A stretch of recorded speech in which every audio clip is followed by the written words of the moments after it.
Bonsoir les amis, ravi de vous retrouver. Ce soir, nous accueillons Madame Magali Robot. Bonsoir. Bonsoir. Bâtonnière de l'Ordre des avocats de Guyane. C'est exactement ça. Vous êtes en fin de mandat, en tout cas, ça fait 2 ans que vous êtes bâtonnière. Vous aviez déclaré lors de votre élection, vous souhaitiez l'accès au droit pour tous les justiciables. Où en est-on de cette promesse électorale? S'agissant des avocats, je parle que des avocats, on a mené beaucoup d'actions. On a intervenu dans plusieurs établissements scolaires, les lycées, des collèges, de concert avec des magistrats. Nous avons aussi lancé une publication d'information sur la justice en Guyane, sur ce qui se passe au palais, qui s'appelle La lettre du barreau. Nous en sommes au 5e numéro. Qui est consultable par tout le monde? Alors, dans un premier temps, on l'a diffusé aux professionnels du droit, donc aux magistrats, aux huissiers, aux notaires, et puis on l'a ouvert.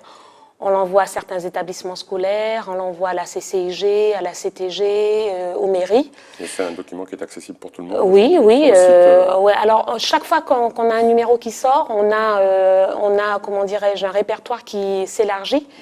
Et donc, on répond aux demandes qui sont faites. Et puis, nous avons aussi lancé l'avocat dans la cité. Donc, c'est une manifestation qui a lieu dans les communes du littoral. Je ne parle pas des communes qui sont enclavées, puisqu'il y a la pirogue du droit qui est faite avec le CDAD. Et donc, nous allons vers les justiciables pour leur expliquer qui nous sommes. Ce ne sont pas des consultations gratuites, mais tout simplement expliquer aux gens, aux justiciables, qui sont les avocats, quelles sont nos spécialités, nos compétences, dans quelle mesure il faut faire appel à nous, quelle est la nécessité d'avoir un avocat à côté de soi. Alors, souvent, les gens ont une image un peu des avocats, un peu bourgeois, un peu éloignés, très très chers, très très coûteux. Comment on casse un peu ces préjugés? Justement, on casse cette image de l'avocat par toutes ces actions. Moi, en tout cas, ça a été le souhait du Conseil de l'Ordre de désacraliser cette image de l'avocat inaccessible, cher, nanti. Et je pense qu'aller justement vers le justiciable, ça casse cette image. On a un langage qui est beaucoup plus accessible. On s'est fait beaucoup connaître auprès des gens et je pense qu'en tout cas sous ma mandature, les gens nous connaissent un peu mieux. Alors concrètement, j'habite, j'ai très peu de revenus, il m'arrive un problème, j'ai besoin d'un avocat. Est-ce que quel que soit mon état financier, on va dire personnel, je peux être accompagné par un avocat? Bien sûr, il y a l'aide juridictionnelle pour les personnes indigentes. Alors vous avez la possibilité d'avoir l'aide juridictionnelle totale. Si vous dépassez un peu plus le plafond, donc je crois que le plafond c'est 1 000 €. Si vous dépassez un peu le plafond, vous avez l'aide juridictionnelle partielle. Dans le cadre nous avons des permanences pénales aussi, les comparutions immédiates, les instructions, etc. Là, ce sont des commissions d'office, donc il y a des avocats de permanence.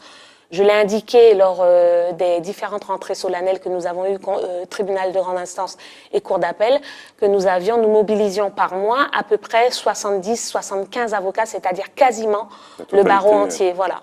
Combien coûte une consultation ici en Guyane? Alors, il faut savoir que les honoraires des avocats sont libres. Nous ne sommes pas comme par exemple les médecins qui sont conventionnés. Donc d'un avocat à l'autre, vous aurez une consultation à 70 €, l'autre 100 €, 120 €, 150 €, ça dépend de beaucoup de choses, de la notoriété de l'avocat, de la complexité des questions que vous posez à cet avocat. Alors la Guyane est confrontée à beaucoup de délinquance et en particulier aussi à une délinquance des mineurs. Pareil, le 10 janvier 2017, vous aviez déclaré que vous vouliez un groupe d'avocats formés et dédiés aux mineurs. Où ça en est? Alors justement, nous sommes en train de finaliser cette convention mineure et la signature de cette convention est prévue pour ce mois-ci, donc c'est très bien que vous en parliez, entre le tribunal de grande instance de Cayenne, la PJJ, le barreau de la Guyane, il y aura plusieurs personnes présentes. Dédiées uniquement? Dédiées à la délinquance des mineurs. Et puis aussi pour les mesures éducatives, l'audition des mineurs devant le juge aux affaires familiales, on a prévu un certain nombre de choses pour accompagner ces jeunes et éviter par exemple qu'un jeune qui commet des délits ou qui est en difficulté sur le plan éducatif connaisse qu'un seul avocat, celui qui le suivra tout au long de son parcours judiciaire, j'ai envie de dire. Voilà, parce qu'au gré des permanences, avant, en tout cas c'est le cas en ce moment, le jeune mineur connaissait plusieurs avocats. parce qu'il a commis tel délit à telle période, eh bien là, on aura un socle d'avocats dédiés à la défense de ces mineurs. Vous êtes experte en droit. Comment on prévient la récidive? Vraiment, parce que c'est... Je pense qu'il y a un travail de pédagogie. Donc je pense que là aussi le barreau a bien œuvré parce que nous sommes allés vers les jeunes en faisant des interventions avec des magistrats dans les établissements scolaires, je l'ai dit tout à l'heure. Ils sont sensibles, vous sentez une écoute? Ah oui, ils sont sensibles, mais ils sont aussi surpris d'entendre qu'un mineur peut être condamné, parce que c'est peut-être l'image aussi, voilà, l'impunité, la récidive, tout ça, on a l'impression que ça ne concerne que les adultes, et finalement, quand nous allons vers ces jeunes-là et que nous leur expliquons le contenu du droit pénal, eh bien, ils se rendent compte qu'ils sont susceptibles d'être condamnés, d'être incarcérés.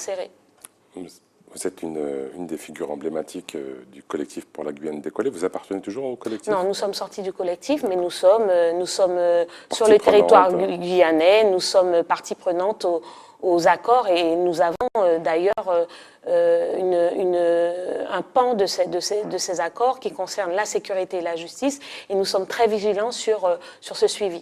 La cité judiciaire, parce que vous êtes devenu une figure emblématique, notamment autour de cette cité judiciaire qui manque tant à la Guyane. Ça en est où?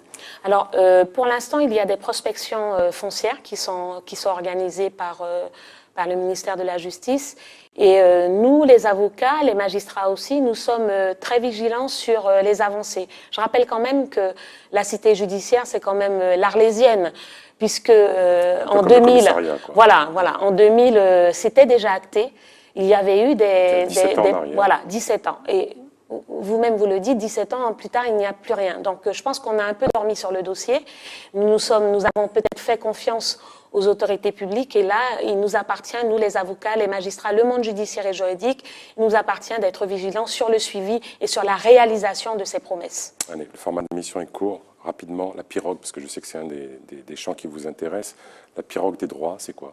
Alors, la pirogue du droit, c'est le CDAD, donc c'est le comité départemental d'accès au droit, et l'Union des jeunes avocats. Bon, ça concerne tous les avocats, mais ce sont les jeunes avocats qui se sont vraiment impliqués. Et on a commencé, sauf erreur de ma part, dans les années 2014-2013. Il y a eu une première pirogue du droit qui avait vraiment bien fonctionné. Si vous allez sur Facebook, vous verrez qu'il y a un film qui a carrément été fait. Il y en a eu une au mois de juin de cette année, et il y en a une qui se prépare pour ce mois-ci, sauf erreur de ma part. Voilà. Et là, alors nous sommes allés sur le Maroni, le Haut-Maroni, Maripasoula, Grand Santi, Talouenne. Et là, nous irons sur Saint-Georges-de-l'Oyapock avec le CDAD, avec les magistrats qui veulent aussi s'impliquer. Madame Magali Robot, merci d'avoir participé à cette émission. Merci beaucoup. Les amis, les programmes continuent sur ATV Guyane. Tchambé.